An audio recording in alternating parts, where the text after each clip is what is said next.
All right. Welcome to Seth's Daily Podcast here on Nighthawk Radio. To listen to Nighthawk Radio, go to nighthawk-radio.com. Check us out on YouTube, Spotify, Rumble, YouTube Music, everywhere you find great podcasts. How are you doing tonight? Stan Howard, we're blessed enough to have you, bro. Hey, you doing, buddy? I'm making it, Thanks for having man. me on. Long time. Long time, man. Long time we've been trying to get this to happen. We finally got it to happen, man. Hey, you're fine. Nah, man, I appreciate you being on for real, man. It's not a problem at all. Anytime. It's a great month to talk about paranormal, too. Oh yeah, this is the month. This is it. Spooky month, bro. So what is your favorite thing to do in ghost hunting, man? Is like catch the voices or catch like pictures or apparitions and stuff.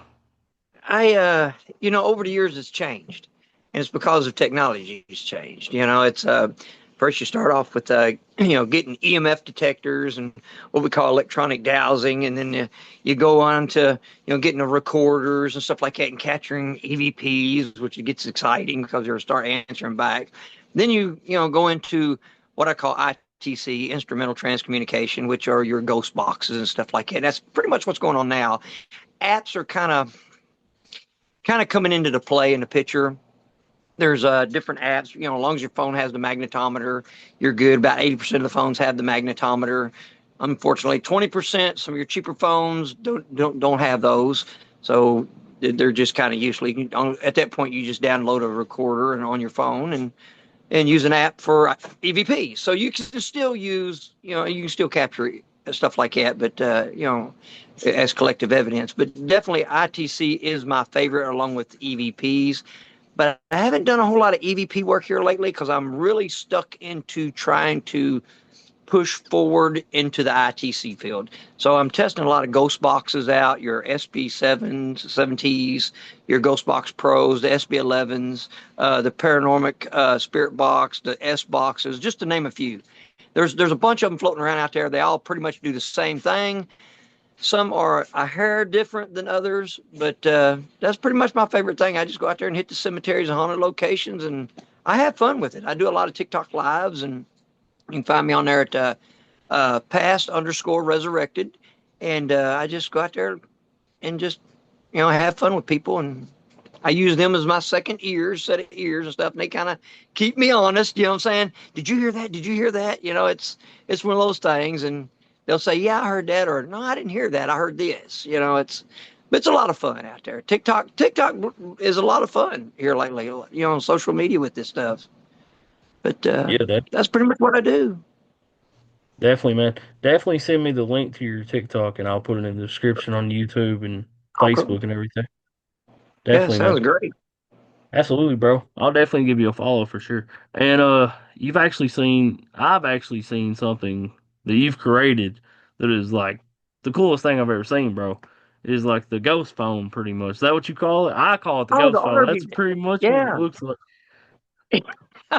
Well, I tinkered a lot of stuff with the ghost box. I was really getting big into the ITC stuff, and think a lot of people don't know what ITC really is.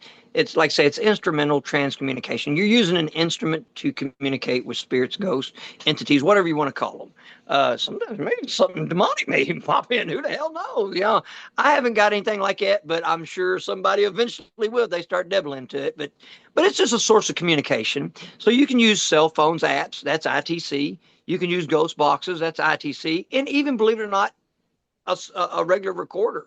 It's an instrumental device. So therefore, it's going to capture electronic voice phenomena. That's ITC also. EVPs is electronic voice phenomena, which is actually kind of dedicated to recorders only. But when it comes to ITC, that's my favorite thing to mess with. I was out there playing around in a pool bar one day, and I just messing around with it. And I thought, you know what? You hear the movie The Poltergeist, you know what I'm saying, where she's little Carol Ann is in front of the TV and the kind of noise and the white noise and stuff. And I'm sitting there thinking, man, I wonder if I could take an old analog TV and mix it in with the FM and AM waves. So I just started messing around with it. And I stumbled onto the VHF analog signals actually kind of almost act like a noise gate for your ghost boxes, and it's only a particular few ghost boxes. So I started putting it together and piecing it together, and I thought, man, I want to make this look presentable. You know what I'm saying? But I want it to look cool, but I want it to just snap on and clip on together. So I started using different speakers and things like that. Well, I built it, and I called it the Anomaly Radio Vox, the ARV unit, and it's a pretty much a ghost box using FM, AM, and VHF, UHF analog waves. So it's actually pulling in the frequencies, ghost frequencies, plus it's kind of helped blocking out a lot of that background noise. And they come through very clear. And I'm kind of messing around now with antennas on it, different types of antennas and stuff. But yeah, I call it the telephone to the dead, pretty much, and it works out pretty well.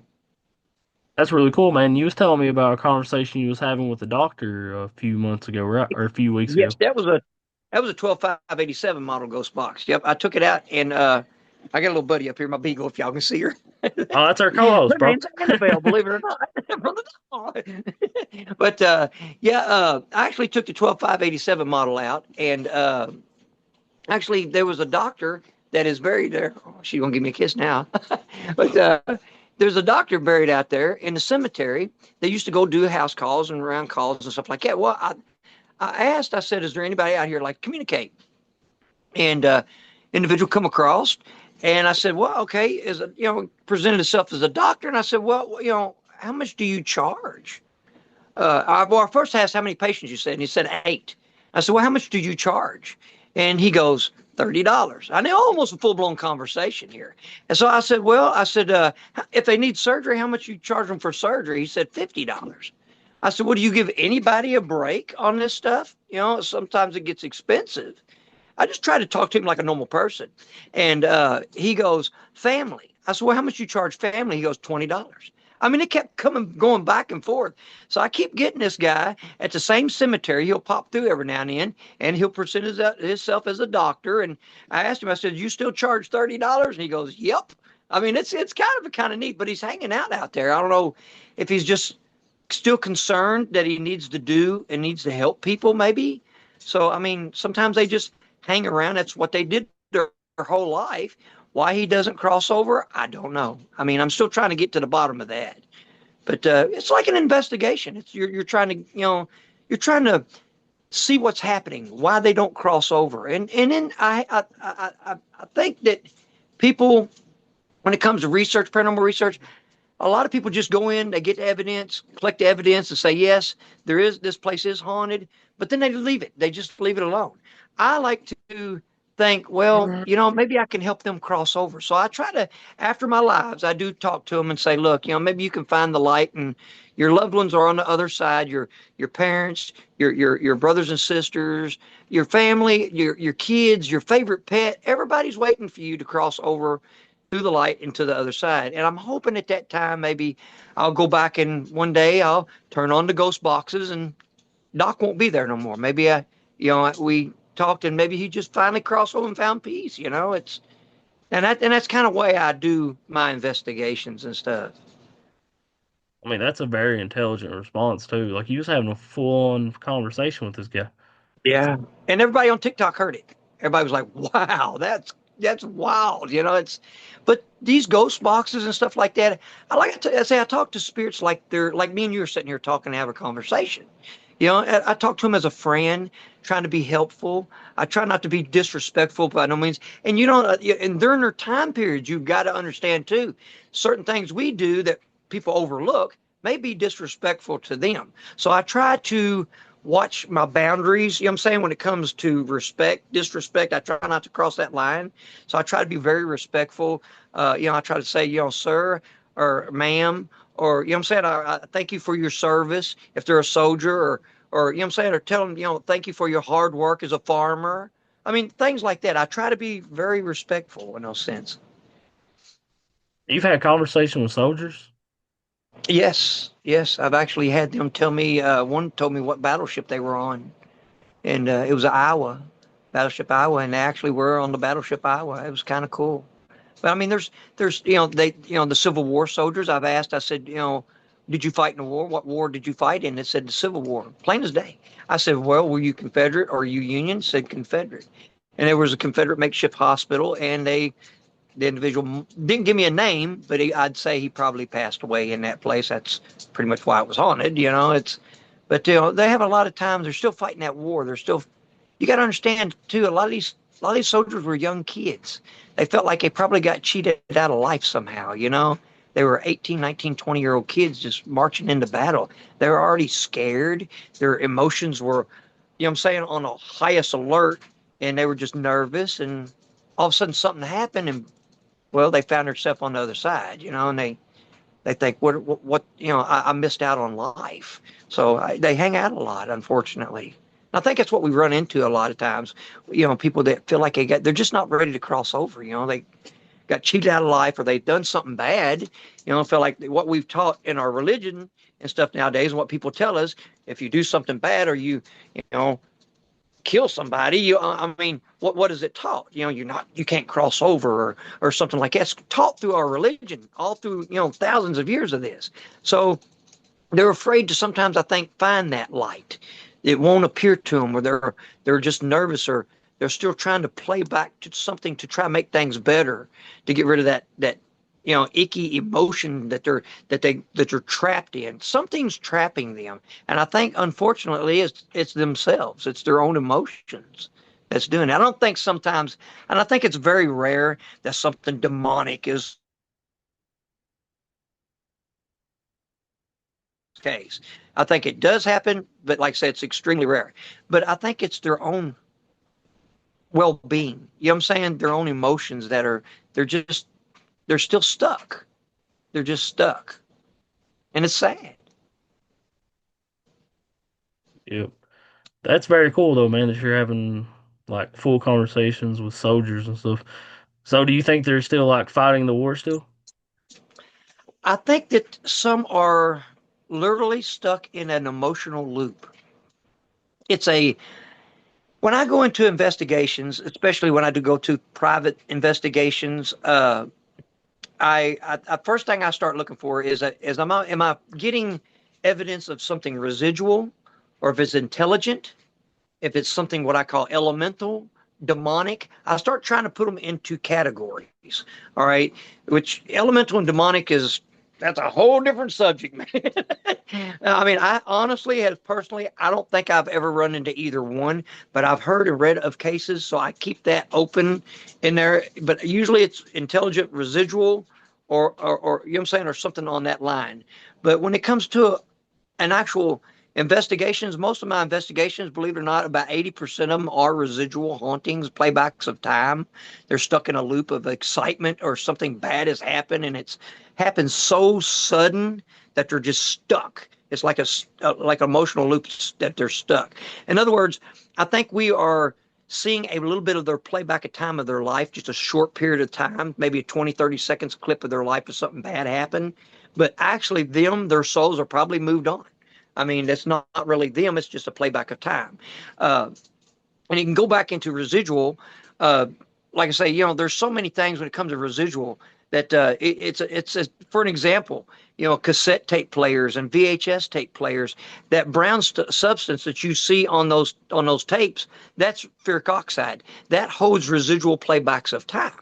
So I mean, so we even as you put in an old cassette tape, watching your old birthdays, or wedding, or bar mitzvahs, or whatever it is, it's one of those things that you're watching a playback of time of residual happening, and I think that naturally happens in around us through our, like nails with ferric oxide on them and things like that, holding human electromagnetic fields around the human body, stuff like that. So I think naturally in environments of old locations, your rust on your metal objects is acting like those cassette tapes and VHS tapes. It's same. It's the same substance. It's ferric oxide. It's a fancy name for rust, is what ferric oxide is, and it actually holds your aurora around your body. That's why if somebody walked through a door, like say for an example, an old cowboy with his 6 shooters walks through a saloon door, and he's got to have his drink, man, every day at noon. So he's walking through that door hundreds of times. Those nails and that ferric oxide on the door frame itself is actually capturing his aurora around his body. It's sticking to it, and it's shaping the ferric oxide. Of course, barometric pressure drops, it charges it up, and out pops, it overloads, and out pops a hologram of him. It's just a quick playback of time of an old cowboy walking through a saloon door. You're like, oh my God, it's a ghost. But it's actually just a playback of time. It's a residual happening. And that's where you get residual hauntings. But then there's intelligent hauntings. So then you go in there and you say, what is your name? And it says, my name's John. Well, how old are you, John? I'm 58. How did you pass away? Heart attack. They're actually communicating. Now that's intelligence. That's what we're really looking for. I mean, the other stuff's really cool. Don't get me wrong. Especially when you see a ghost sitting there looking at you, but they're really looking through you. So you sitting there waving your hand saying, hey man, you see me? And they just walk right through a wall. That's just a residual playback of time. You caught something, that little clip of emotions that's trapped. And I think sometimes 80% of the time, I think that's what we're capturing. But it's that other 20% that's intelligent that's really freaking cool, man. That's when you actually realize that our consciousness continues on. You know what I'm saying? That we're going to get to see our loved ones. You know what I'm saying? That we're going to get to see our favorite pet. You know what I'm saying? Because that communication barrier is there. Then you have to keep on the back of your head, is it something playing games with me? Something that's mimicking a family member or something like that. So you got to kind of, at that point, you got to dig deeper into the investigations. You know, is it or is it not a family member? Is it who they're really truly saying that they are? You know, if somebody's being visited by a parent or a loved one or something like that, it could be, you know, at that point. So you try to collect the evidence that this happening is going on, and you present it to somebody, and whether you let them decide at that point whether they, you know what I'm saying, want to accept that or not. But that's what, as investigative researchers, that's what we do. Got so many aspects to look at.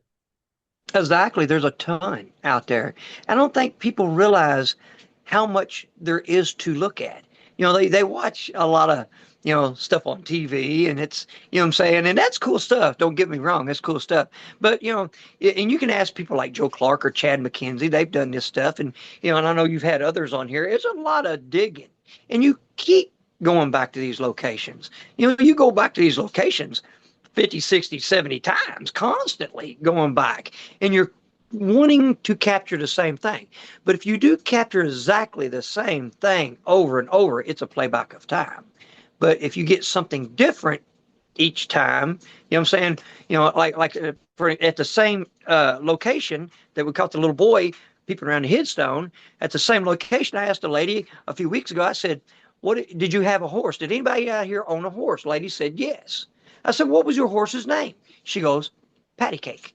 I thought, "Oh, your horse's name Patty Cake. That's cool." Well, I come back a week later, and the same location, and I said, "The lady that had the horse, can you tell me her name, please? What's your horse's name?" And she goes, "Patty Cake."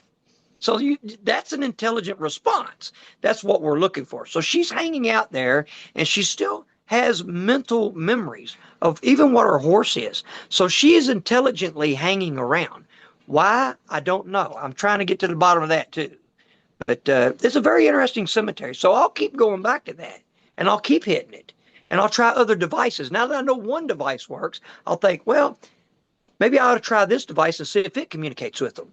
Then I start trying different apps to see if different apps work. So I'm really trying to do the research on what works, what don't work, and I try to get that information out there to the public so they too can, you know, do the same thing. You know, and maybe they'll stumble on something that I haven't discovered, you know, and help all the whole community out. That's what makes paranormal investigating fun, man. And that's exactly what makes it very interesting. It's cool stuff, and this is cool times to be in the paranormal, you know, the field, because there's different devices that are out there. There's so much to choose from, and if you can't afford some of these devices, there's some really cool apps. Your phone's out there. I mean, almost everybody has a $400, $500, $600 phone now. I mean, almost everybody's got one. So, and they've got all kinds of sensors and stuff in there. You've got really good microphones that'll hear below human hearing, so you can capture EVPs. There's apps out there with magnetometers that do work, and we've caught really good evidence off of them. You know, the AviBox app is a really good one. There's some out there that are free. AppyDroid. come out with a bunch of free apps and stuff. One called Paratech that is very similar and turns your phone into an Alice box for free. So I mean, there is stuff out there that's available to other people, and I tell everybody too. Work with somebody. Take a friend out there. One buy a recorder, the other one will buy a ghost box, and the other one will buy something else, an EMF detector, and y'all share. You can share these devices and have fun with it.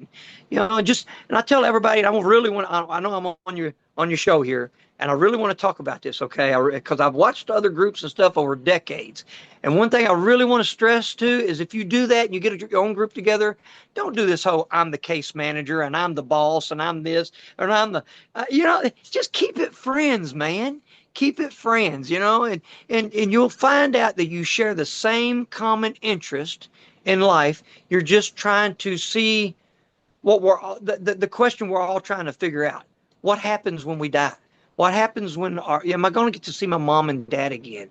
My brothers and my sisters and my loved one, my spouse, my dog. Am I going to get to see my dog again? One comes up here and says with me all the time, Am I going to get to see him again? And that's what we're out there trying to do. We're trying to have fun with it and find those answers. Definitely, man. And proving there's life after death. Yes, our consciousness hopefully continues on, which I think that it does. I mean, it's out there. We're with the way the cameras are nowadays on these phones and the devices that we have handed to us. You know what I'm saying? Your spirit boxes, EVP recorders. We've got all kinds of stuff. You've got the Envoy out there. We're using electronic dowsing with like EMF ropes. We're trying all kinds of stuff out there. And yeah, every bit of it. It's all collective evidence saying, yeah, something's happening. Something paranormal is going on. So we just keep hitting it and keep getting answers. And like I say, we have fun with it. And collabing with others. We collab with others. I've got a couple people I collab with, go out and we just have fun. They'll set up their thing. I'll set up my thing over here and we all go live on TikTok. Sometimes we'll go live. Sometimes I won't. Sometimes I'll just be on their live. And like I say, everybody gets to see what happens. And we keep it real, keep it honest, keep it real. So is graveyards your favorite place to investigate? I've noticed that when it comes to haunted locations, for one, they'll charge the shit out of you. You know what I mean? They will charge you like no other. My goodness, man, some of these places are like $1,000 a night, but you get 10 people together trying to split the cost. But you get some now that are $4,000, and if you want to go live, it's an extra $1,000. You're like, this is ridiculous, you all. So we're running out of a lot of places, and people are getting charge happy with some of these locations. I have been to a ton of locations, thank God, before they went way up in price. But it's really hard for folks to go out to those locations and investigate. But I have noticed over the year, if you put locations together, certain locations, they're kind of iffy. You'll go in one night and you'll hear somebody like, man, good luck because we didn't catch anything. You're like, really? That's supposed to be the top 10 most haunted places in the world. You didn't get nothing? And then I've heard people say, yeah, we got a little bit. Oh, man, it was really awesome tonight. We got all kinds of stuff. So do you want to take a gamble, what I'm saying, on some of those locations, paying it? Or you can go to a local cemetery that's haunted for free. And you can actually do research there. That's the difference when it comes to research. I got to keep hitting the same location over and over and over. So I'm looking for haunted locations. So I can't keep paying $1,000 to go into a place, but I'll hit something like Mount Zion Cemetery or Cedar Hill Cemetery that's haunted, and I keep going back for free and collecting evidence. And therefore, I get to show it on TikTok and Facebook and things like that, other social medias and stuff. I get to show people my evidence and let them decide what they think, what they think it is. I gotta respect you a lot, man. It takes a lot of guts to go out to a graveyard at night.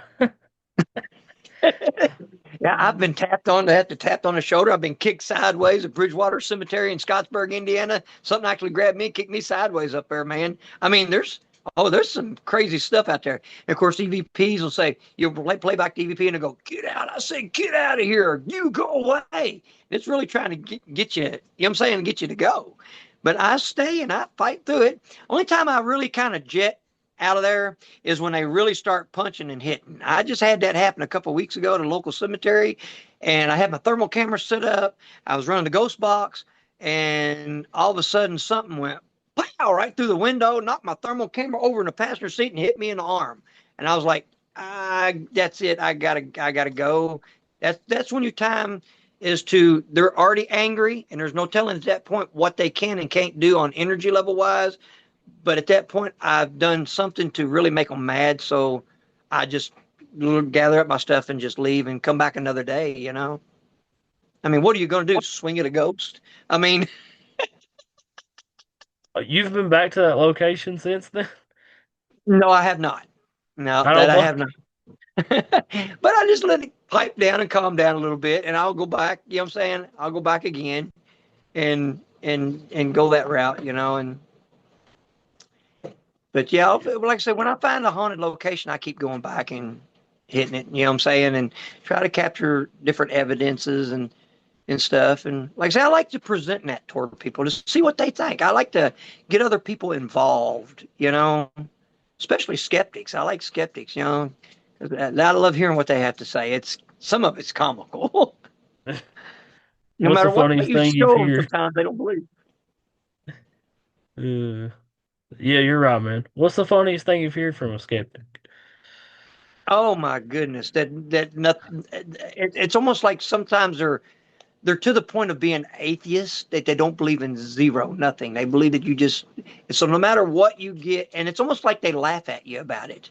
Oh, when you go, you just go, you just become dirt, and you know what I'm saying. You're like, man, you're seeing what I see, you hear what I hear on EVPs, and you're seeing that it's coming across. How do how do you say you can't believe none of that? That energy level. You try to go into the quantum physics side of it. That energy is never destroyed; it just rearranged. So energy is always here. So where does that energy go? You try to explain to them in a scientific way or even a religious way, and they just don't want to hear it. It's just, but they'll laugh at you. They'll just sit there and laugh at you. I'm like, wow, man, you got to open up your mind a little bit, to this stuff to understand it a little bit better. It's almost like they're kind of depressed in a way, depressive to even be around. I mean, they don't believe in nothing. I mean, you're not even going to get to see your loved ones again. But that's what I'm trying to do too, is give other people hope. But some of them are like a brick wall, man. There's some brick walls out there. But it's an interesting field to be in, believe me, and especially like I say nowadays with everything going on. Yeah, it's some cool stuff, man. You've seen a lot of apparitions, haven't you? Well, I've still yet to see a full body apparition. I've seen a lot of shadow people. I've seen partial body apparitions, but still not a full body apparition. And I think it goes back to that residual, what I'm saying, the playback of time. Some of it was captured and some of it was not. Certain body parts, what I'm saying, like the top half was captured, but the bottom part, the ferric oxide wasn't there. So that level of them was not captured. So, what I'm saying, and it seems like when it comes to certain apparitions like that, it's a lot, like I say, 80% of them are probably residual. But that little boy we caught the other night, there was an individual on my TikTok that actually sent me that video, and that was actually infrared. And that was just a cheap infrared I got off of Amazon. And I think it cost me like $75, a little camera. And I just set it up a little suction cup out my window, and I put it up there like that. And I had my phones up there. I do the same thing with my thermal camera. And I kind of switch back and forth to give them a different view. Well, I was sitting there viewing it, and I actually saw something move back there. And I said, something's moving back there next to that headstone. Well, I got back there and I pointed it up there and I just held it up there. Then I went back to thermal and she sent me this little video of this little boy, and he's kind of peeping around the corner of the headstone. And you can see him, and then all of a sudden he just takes his head and pokes it back. But he looked to be like 3 or 4 years old. And my question is what's a 3 or 4 year old little kid doing out there around a headstone? I mean, why hasn't he crossed over? Is it really a little boy? Is it something playing games with me?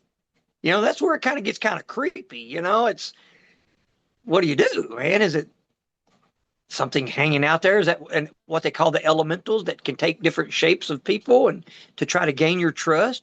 Or is it indeed a 3 or 4 year old little boy out there that's trapped hunting for mom and daddy?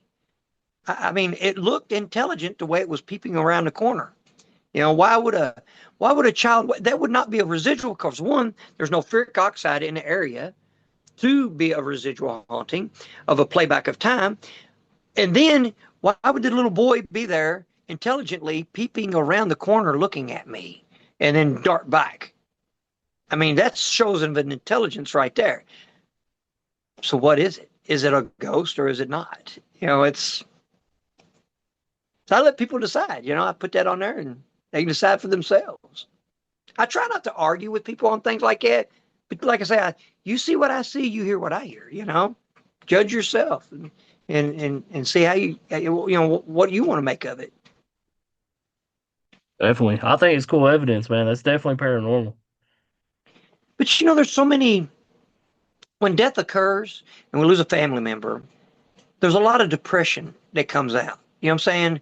We wish we'd have done this with them more often or done that more often. And I wish I went over and seen them more often. All that comes out. You know what I'm saying? We all have that sadness and grief, that grief time. But what if people like me, like researchers and stuff, go out there and get this evidence and can show these people to give a little bit of hope to help end their depression, a little bit of that. So giving them hope that, see, you see, I've caught this individual and I caught this apparition over here, and I caught this EVP or this ITC response, and I produce all this stuff as evidence, and I try to show them that, and they go, "Wow!" So you really think I'm going to get to see my dad again one day? And I say, "Yeah," and it gives them a little bit of, I'm saying, a little bit of closure and happiness where they can continue their own life that they're living now.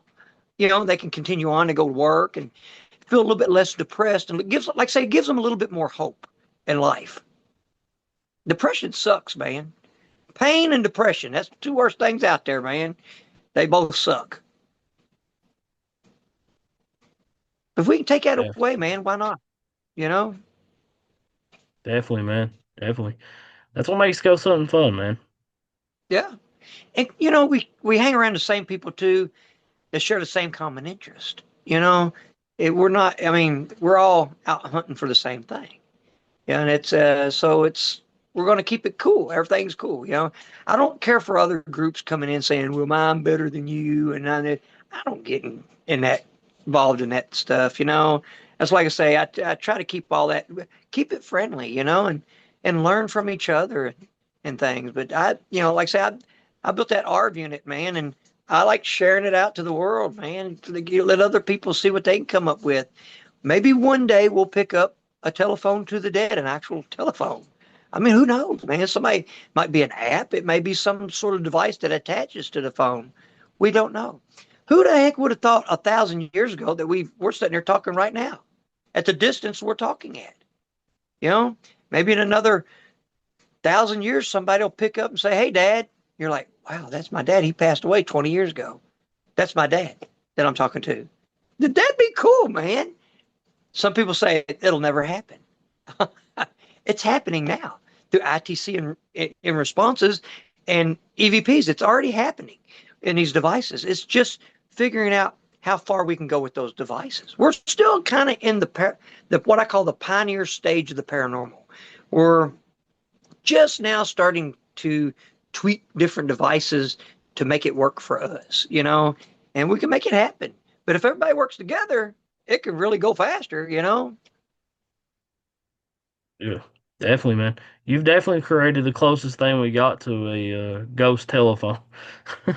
It's it's pretty wild. Have you watched any of my videos or anything on that?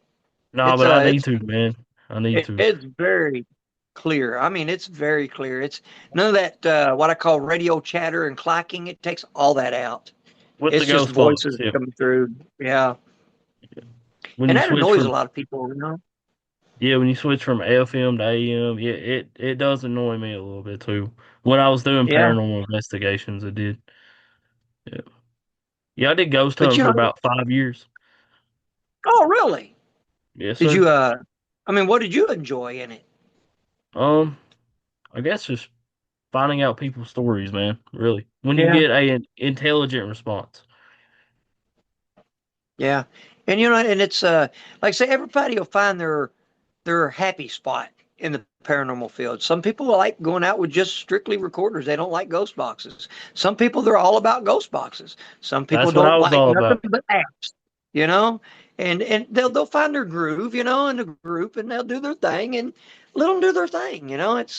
They're doing the research. Definitely, There's man. no Definitely. experts in this field.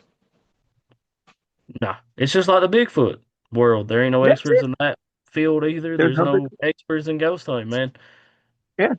I mean, some people might think a size 9 is a Bigfoot. I mean,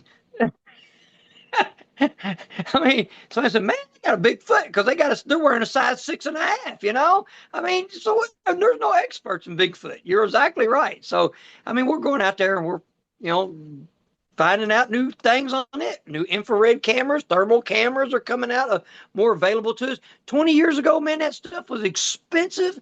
Oh man, you buy a thermal camera, it was like 15 grand. Nowadays you can buy them for a couple $100. I was like, wow, prices went down. So we're out there doing more research with them now. Almost everybody's got one. So so of course they're going to produce more research. They're going to go out and do more investigating out there in different areas now that they got this stuff. It's available to them. It's available. Definitely, Have man. you used any of the calls like the uh where they like Bigfoot calls, like the speakers or anything like that? Nah, Have you seen? Oh, those are cool, man. I've Those seen are them. really Yeah, cool. on Those Finding are Bigfoot. Yeah, I've seen them before on yes. there. The price of those are coming down and dropping. I mean, I got a friend that has one. We still have yet to take it out, but it actually yells out different calls and stuff like that. For it may help draw them in. But I mean, that wasn't available 20 years ago. If anything, people were trying to mimic it and play it back on a loudspeaker. And I mean, like one of these tower speakers from their house, man. They were trying to carry it out there and load it up on their pickup truck and sit it out in the field. This thing now, you just throw it over your back and carry it like a backpack and go with it. I think more people are starting to open up to this stuff too when it comes to the paranormal, whether it be ghost hunting or cryptozoology or even ufology. UFOs are really coming around. People are starting to think, man, maybe there really is something out there. Maybe there is other things out there that are other, civilizations and things. People are starting to come around more to it. I think more things on YouTube and things like that are more available. There's more books. There's more education out there on this stuff. And people are opening their minds up. They're starting to get out of that closet world that they were in the 1950s and 60s. And it's kind of like I say, it's a very interesting time to be in. I think I'm really looking forward to the next 10 years to see what they come out with. It's You going to be might come out with interesting. the phone, brother. Yeah. I mean, look at cell phones, man, what they've changed in the past 10 years. Wow. I mean, cell phone technology man, we went from flip phones to stuff we're on now, man. I mean, what's the next 15 years gonna be like? The phones are gonna be, we're gonna wear them on our arms, and are they gonna be part of us? Are they gonna be like goggles that we're gonna slip on, and we're gonna be able to see and read things? You know what I'm saying? It's gonna be like little mini 3D goggles. It might tie into a Bluetooth piece in your ear. It might affect only one eye. I mean, and the other eye be normal. I mean, through a lens. I mean, who knows? It might be starting to attach to our own bodies in the future. We might wind up being half cyborg before it's over with on these devices. Yep. Ain't that what Elon Musk wants to do? Put a Yeah. chip in people's arm? And then you wind up taking that chip and then it grows up in your arm to connect to other devices. You walk in and your coffee pot turns on, and I mean, just what the heck, man? That's It's going to crazy. be kind of. Some people might say, "No, I ain't getting into that," and some people might say, "All right, let's see what happens." And I don't think a chip in the arm would be a thing, especially when we've got like rings. We can just slide a ring on and off, and the chip can go in a ring. So we really only have to have it embedded into us. It's or just a necklace that we wear. It could be a chip in a necklace. We just take it off every night and hang it on a nightstand or something, or put on another ring, like I say. that has all these devices in the ring that to activate devices around the room. I mean, it's interesting. Yeah, don't people with diabetes have like a reader in their arm now?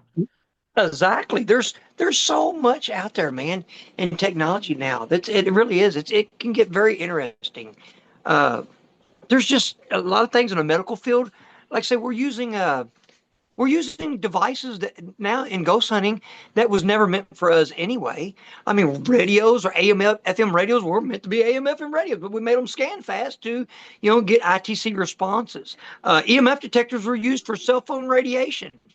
We're using them to detect disturbances in graveyards and cemeteries and other locations, haunted locations, see if something's disrupting them. Geiger counters. We're using Geiger counters to do the same thing, type of EMF readings and stuff. Different frequency levels. We're ion detectors. We were using ion detectors to detect water, things like that. Now we're noticing the ion patterns are changing around haunted locations.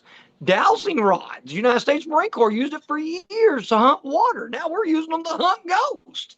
I mean, there's just so much out there, man. But we're turning it in. We're learning, and we're learning to adapt with those devices out in the field, and we're using them how we need them. I remember listening to an episode of you and Chad talking about dowsing rods. Oh yeah, yo, Chad and his dowsing rods, man. I think Chad would try a spell book before we start. I think Chad would cast spells. Chad was one of those people that he tried everything, man. I tell you something that me and him talked about one time, and I still need to try it out. And we thought it was kind of cool. Is scrying. Have you ever heard of scrying? With Uh-uh. like crystal balls and like black mirrors and things like that, where you're looking into like a black mirror or crystal ball with like a black cloth underneath it, or even a black bowl of water, and you put a candle behind you, like 5 feet away, and you look and you stare and concentrate in that area, like in that bowl of water or in that crystal ball or that mirror, and all of a sudden you start seeing faces coming out at you. Yeah, that's where you get into the gypsies. That's what the gypsies did when they tell the future, foretelling the future. That's why they used that crystal ball. They were scrying. So, but they said they can tell the future and they can hear voices around their head. It's almost like connecting into another world. But I always thought that'd be kind of cool. But yeah, when Chad started his old dowsing rods kick, we started talking about things like pendulum swings. The pendulum swings. Swing this way, yes or no, and dowsing rods and scrying. But there's all kinds of things out there that's, Ouija boards. Some people are starting to use Ouija boards on TikTok now. They're breaking them out. Oh yeah, there's a lot of that. You get a lot of people raising eyes going, man, I don't think I get into that. I don't think I do that. But really, it's no different than ghost boxes. You're asking for a spirit to communicate with you, or even laying an EMF detector down on a table saying, can you make it go off 3 times? Beep, beep, beep. That's trying to communicate. I mean, how far do you go? But it seems like a Ouija board scares the tar out of everybody. Have you ever noticed that? It's hilarious. Does it? Yeah, yeah. I seen you raise your eyebrows as soon as I said it. Yeah. But there's an app that I was doing research apps last year. There is one app that actually has a Ouija mode on it. It's called a VM5 app, and it's free. It's totally free. Yep, on Google, you can go to your Google store, and it's called VM5, and it has a Ouija mode. And it actually says it's got the yes, no, goodbye, hello, and it actually produces like spells out letters. So, and it works on your magnetometer off your phone, and you ask the spirit, can you spell out your name, and you lay it on a table. I mean, it turns your phone into a Ouija board, man. It's, That's insane. I mean, yeah. But I mean, there's stuff out there like that. People are messing around with different things, different ideas. Uh, there's just, well, the Envoy. The Envoy. I don't know if you are you familiar with the Envoy, the Mm-mm. device from Ghost Stop? Now, the Envoy is pretty much a Ouija board. It's got the entire alphabet, number system, and everything on it. It's got a yes, no. It's even got emoji mode, where it's got like a smiley face or a sad face, and it tells you if they're happy or scared or, oh, yeah. And you can Is say, it can you, real? yes. Actually has a built-in magnetometer on it. Works on electromagnetic fields. It also works on temperature and tap. Something can actually tap the device and make it go off. So you can set all settings. It's got a sensitivity settings for each one, and you can tell them to come through. And actually, it'll spell out their name and all kinds of weird stuff. I've never had the luck of them spelling out their name on it yet, but as far as the emojis and yes no mode and age, actually they'll come through with the numbers. It's kind of different, you know. But you're talking about a $400 device. You know, it costs $400. See, that's what I'm saying. Some of these devices that are, and it probably only costs $50 to make. You know what I'm saying? And they get you. I mean, but it's one of those things that it's cool to look at, cool to mess with, and I'm trying it out in the field and seeing if it works or not, and giving everybody my reviews on that, whether they want to buy one or not. But there's, like I say, there's so much out there. You know, it's for one person to go out and try to find the answers themselves. It's hard. You know, it really is hard. Definitely, man. Does it creep you Man, out when ghosts say your name?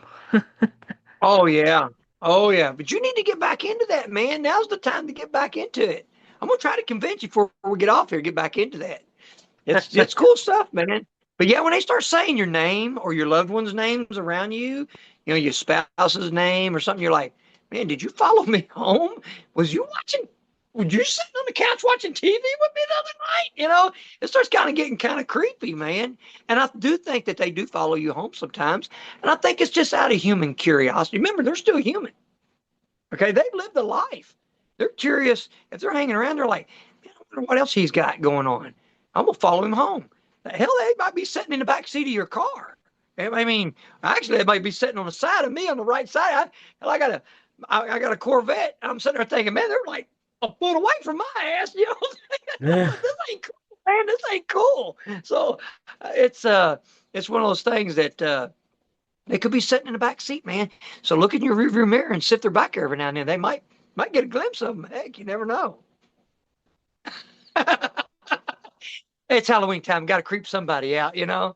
At least your listeners. Have you ever had a ghost follow you home? Yeah, a couple times. Yeah, you can actually hear them walking on the floor. You can hear boots, like work boots or cowboy boots on the floor. And you're sitting there thinking, my wife, me and her would be sitting in bed sometimes. We're going, somebody in the living room, they're walking around. Like, oop, whoever's here, you need to go back to where you came from. You know, you're not really, you're not invited here. You know, you just ask them to leave. And a lot of times they will. I think there was a David Seacat at a little cemetery I went to, and actually he said his name. I was standing in front of his grave, and I actually got that on TikTok too, and I posted it. And I got it with the little SB7T model ghost box.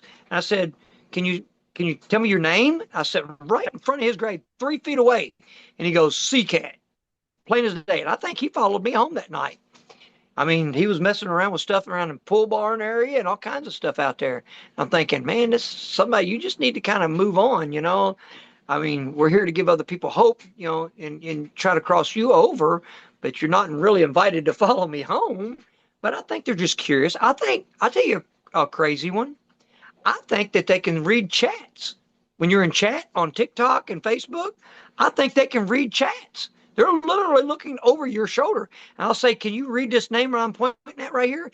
And I was at Cedar Hill Cemetery, and a guy asked, is that Facebook? And I said, no, it's TikTok. And it come across the ARV unit. And I was like, whoa, it asked if that was Facebook. And I was actually talking to that individual, and it just, out of natural response, I said, no, it's TikTok. I mean, so they know what some of the social media is. Some of these individuals are not, you know, from the 1800s. They're literally, they passed away yesterday or 10 years ago when TikTok maybe wasn't around, but something similar on Facebook was Facebook Live. So they asked, is that Facebook? No, it's TikTok. They still may have never heard of that because they passed away in, like, I don't know, say 2012 or something. They're still modern like me and you to a point. They know what a cell phone is. They know what a car is and things like that. But they just don't know some of the brand new stuff going on, like TikTok or some of these other social media, like, you know, like lemonade. They'd probably never heard of that. Clapper, they've never heard of that. So they're like, what is that? So they're curious too. What's going on?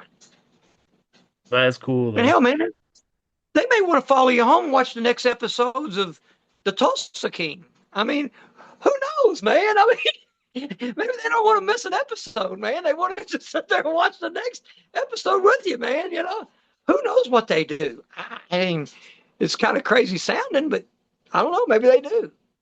They don't got Netflix. Yeah, that's what, dude. I'm telling you right now. If I croak, I'm sitting on that couch over there while my wife's home, and when she watches Tulsa King, I'm not going to miss an episode, man. I'm going to be there. But it's But who knows what they do on the other side? I mean, seems like they do have an eternity. I don't know. That's what we're trying to figure out. What's going on? Why haven't they crossed over? How far? I mean, I asked an individual today, on TikTok, because they were asking me questions. I said, let me ask you a question. What happens when their energy just runs out? If they've been hanging around for 150 years, energy still gets weaker and starts getting weaker and weaker and weaker over time. And if they haven't figured out how to draw energy and to manifest, then what happens to them? Are they forced to find the light and cross over, or do they just disappear and go where? Things like that. That's questions that I have. What happens to them? I don't know. Maybe one day we'll figure that out too. But Have you if we ever? don't ever, I'm sorry. Go ahead. Sorry, man. Sorry, man. Go ahead. No. If we don't ever go out and look for it and do the research, we'll never find it. We'll never know. You That's know. very true. I was gonna ask you a question about the light. Have you actually had a ghost tell you that they see the light? Yes. Yes. I say, can you read this chat? And they say yes. And I say, okay, I'll go through names. And sometimes it may take the same individual a while because the ghost box scans. So you got to give them a few minutes. So I'll say, can you read a name? Can you say one of the names in here? And they'll say a name in the chat. I'm like, wow. I had an individual just to test. It was a lady from Nevada. And she just popped in my live one day. And I was at a cemetery. It was a big cemetery. And she was in Nevada watching my live. And she goes, I lost my son. And I said, I'm sorry to hear that. She goes, do you think you can communicate with him on that device? And this is the ARV unit that I built. I said, ma'am, I usually don't do that. I said, but you know what? Let's give it a shot. I said, was your son from around here? She goes, no. We both lived in Nevada. I lived upstate, and he lived down in southern part of the state. I was like, okay. I said, don't tell me his name. What is your name? She told me her name. I said, is there any individual here that so-and-so, and I won't say their names here on the thing. I said, can you communicate? This is your mother trying to talk to us. Can you say your name? Boom. 2 seconds later, he said his name. And she goes, oh my God, that was his voice. So he said his name, and she identified his name and his voice come across. Now, how does that work? He wasn't even in the local cemetery. He come across it from Nevada.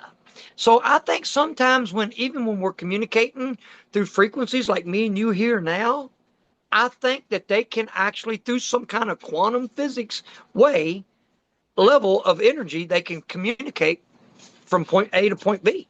And it don't matter what the space is. It could be several states in between us. I think that they can come through. It's a frequency thing. So who knows? But I got him on recording. And That's like I cool. say, I was in southern Indiana at the time, and they were in Nevada